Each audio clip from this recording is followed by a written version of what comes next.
안녕하세요. 저는 1979년 노벨 경제학상 수상자 윌리엄 루이스에 대해 발표할 이 학번 윤영인입니다.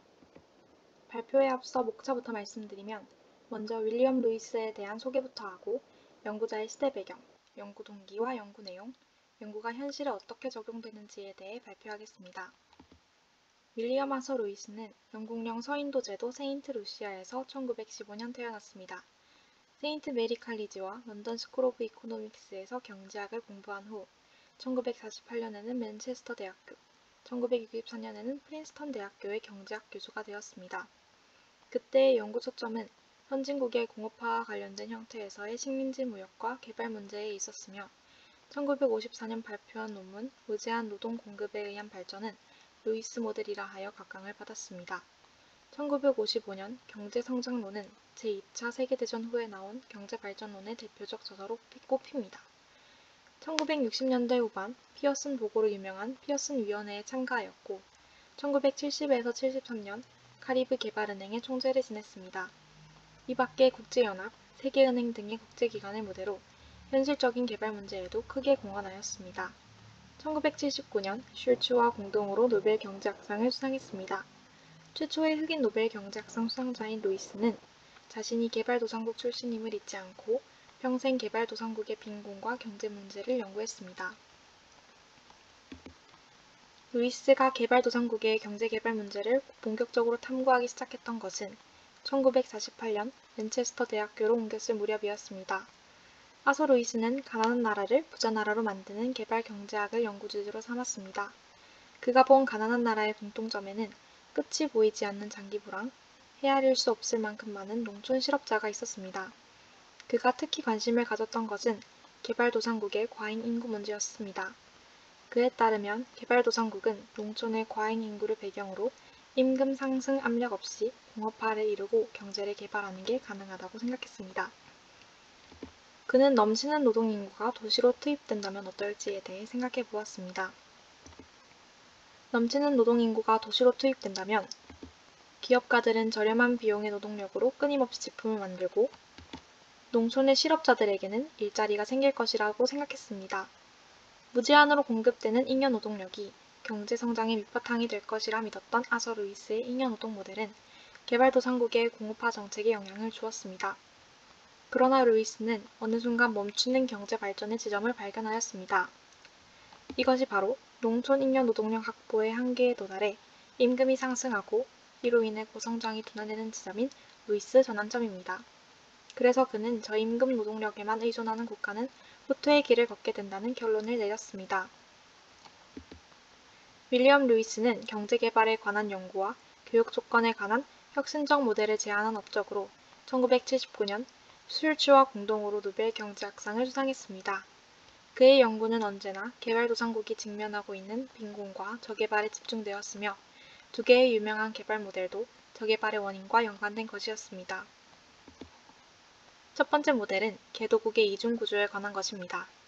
농업 부분은 정통적인 방법으로 생산하며 여기에 인구의 대부분이 종사하고 이에 반해 근대적 자본주의 부분은 공업을 주도하는 바 이중 성장의 원동력은 공업 부분에서 생겨나오나 농업 부분에서 빠져나오는 무제한 노동을 바탕으로 한다고 보았습니다. 이러한 노동자는 낮은 수준의 저임금에 만족하지만 농업 부분에 있을 때 0 또는 0에 가깝던 한계 생산성이 공업 부분에와 일격에 상승되고 따라서 낮은 임금과 상승된 생산성과의 격차가 공업 부분의 이윤과 저축이 되어 확대 재생산에 필요한 자본의 원천이 된다고 본 것이었습니다. 두 번째 모델은 원료나 열대 생산품과 공업 제품 간의 또 개도국과 공업 선진국 간의 교육 조건이 어떻게 결정되는가 하는 것이었습니다. 이것은 고전적 전통 이론으로 보아 단순한 모델이라고 할 수 있습니다. 빈곳과 부국은 다 같이 두 가지 상품을 생산하지만 이 중 식량은 공통적이고 나머지 커피와 강철은 교역된다고 가정하였을 때 노동 생산성이 각기 다르기 때문에 교육 조건이 달라지고 이것이 다시 장기 성장을 결정한다고 보았습니다. 이러한 두 모델을 바탕으로 제3세계의 성장 패턴을 역사적으로 또 통계적으로 분석하였고 다시 자신의 모델을 더욱 정교히 다듬어 나아갔습니다. 루이스는 경제성장 모델에 정치가와 독재자의 기능을 삽입하였고 경제계획론과 서아프리카 정치론에서 보여준 바와 같이 중앙집권적 계획경제가 시장 기능을 무시하면 여러 가지 어려움이 발생한다는 사실을 분명히 밝혀내었습니다. 지시에 의한 계획과 시장을 통한 계획을 구분한 것은 루이스의 유명한 공언의 하나가 되고 있습니다. 우리나라의 경제는 1960년에서 70년대에 산업화를 이룩해 압축적인 고도성장을 이루어냈습니다. 당시 농촌에는 저임금 노동력이 넘쳐나고 도시에는 노동집약적 산업이 발달하고 있어 구인난을 겪고 있었습니다.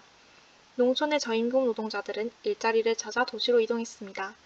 이러한 이촌 향도는 우리나라의 경제발전론을 연구할 때 어김없이 등장하는 아서 루이스의 이중구조 이론과 무제한 노동 공급 이론의 다른 표현입니다.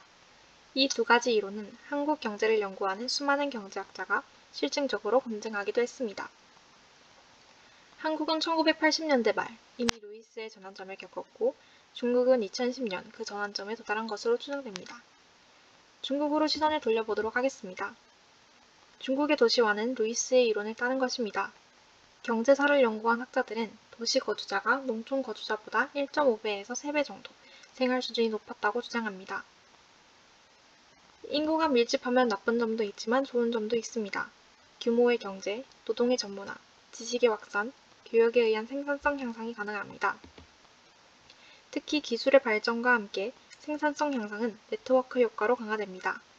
도시의 인구 밀집이 더 많은 사회, 경제적 상호작용을 제공하는 것이 도시화와 경제성장의 근거입니다. 여러 이유가 있겠지만 도시화율이 낮은 중국은 농촌 인구의 도시로의 이동을 국가 전략으로 기획했습니다. 그동안 중국은 투자와 수출 주도로 경제성장을 추진했습니다. 이 과정에서 정부와 민간 부분의 저축은 과잉 상태였고 내수는 부진했습니다. 국내 총생산에서 소비가 차지하는 비중이 턱없이 낮았는데 중국의 도시화 진전은 새로운 소비 시장을 건설하는 데 긍정적인 영향을 주고 내수 부족과 투자 수출 과잉의 대외적 불균형을 시정하는 데 순기능을 할 것이라고 볼 수 있습니다. 루이스는 개발경제학 분야의 개척자였습니다. 이 분야에 대한 그의 기여는 카리브해뿐 아니라 아프리카, 아시아, 라틴 아메리카의 신생 독립국들이 채택한 성장 패턴과 개발 전략에 직접적으로 영향을 미쳤습니다. 루이스의 주된 관심은 앞서 언급된 지역과 개발공업국들의 경제 사이의 간격을 좁히는 방안이었습니다. 이 문제를 해결하기 위해 그가 내놓은 이론과 모델은 갓 태어난 개발경제학 분야를 경제학의 필수적인 부분으로 확고하게 정립시켰습니다. 그가 1979년 노벨 경제학상을 수상한 것은 그의 이론이 그만큼 중요하고 또한 타당한 것이었기 때문입니다. 그가 구축한 혁신적인 경제 모델은 오늘날 개발도상국에서 그 후 실현될 경제개발을 위한 광범위한 모델이 되었습니다. 이상으로 노벨 경제학상 수상자 윌리엄 루이스에 대한 발표를 마무리하겠습니다. 감사합니다.